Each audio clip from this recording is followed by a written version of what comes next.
स्किलबद्दल बोलायचं तर राष्ट्रीय शैक्षणिक धोरणामध्ये कौशल्य शिक्षणावर जास्तीत जास्त भर देण्यात आलेला आहे आणि तो जो भर आहे स्किलवरचा ते शाळेमध्ये प्राथमिक वर्गांमध्येच याच्यावर पूर्ण फोकस असायला पाहिजे आणि तो फोकस आम्ही इथं आमच्या शाळेमध्ये ठेवला आहे. कम्प्युटर स्किलमध्ये कोडिंग असेल किंवा तंत्राबद्दल माहिती असेल ह्या सगळ्या गोष्टी एका चांगल्या पातळीवर आम्ही आमच्या मुलांना देतो आहे. कोडिंगमध्ये 4 लँग्वेज मुलांच्या झालेल्या आहेत.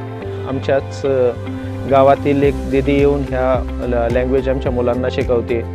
ह्या लँग्वेजमध्ये स्क्रॅच, HTML, C++ आणि पायथॉन ह्या 4 लँग्वेजवर आम्ही काम केलं आहे शाळेत मुलांच्या सोबत. पुढचा काळ हा आर्टिफिशियल इंटेलिजन्सचा काळ असणार आहे आणि त्यासाठी कोडिंग लँग्वेजेस आपल्या मुलांना माहीत असणं गरजेचं आहे. ह्या कोडिंग लँग्वेज शिकण्यासाठी मुलांना लहान वयामध्ये शिकणं फार सोपं जातं.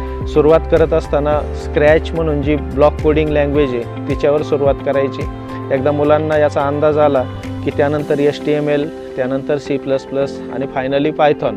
1ली ते 4थीची मुलं असतील किंवा गावातली इतर काही मुलं असतील यांना जे त्यांच्या भविष्यासाठी आवश्यक आहे ते कोडिंग असेल, रोबोटिक्स असेल किंवा इतर स्किल असतील जे NEPने ज्यांना प्रेफरन्स दिलेलं आहे अशा सगळ्या स्किल्सवर शाळेमध्ये आपण काम केलं आहे आणि अगदी सहजगत्या हसत खेळत या सगळ्या स्किलवर मुलं काम करतात. Hello everyone, my name is Sanvi.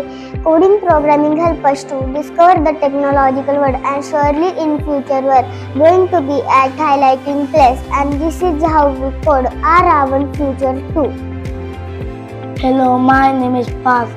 Coding is a valuable golden key for the 21st century which we are learning C and C++ language.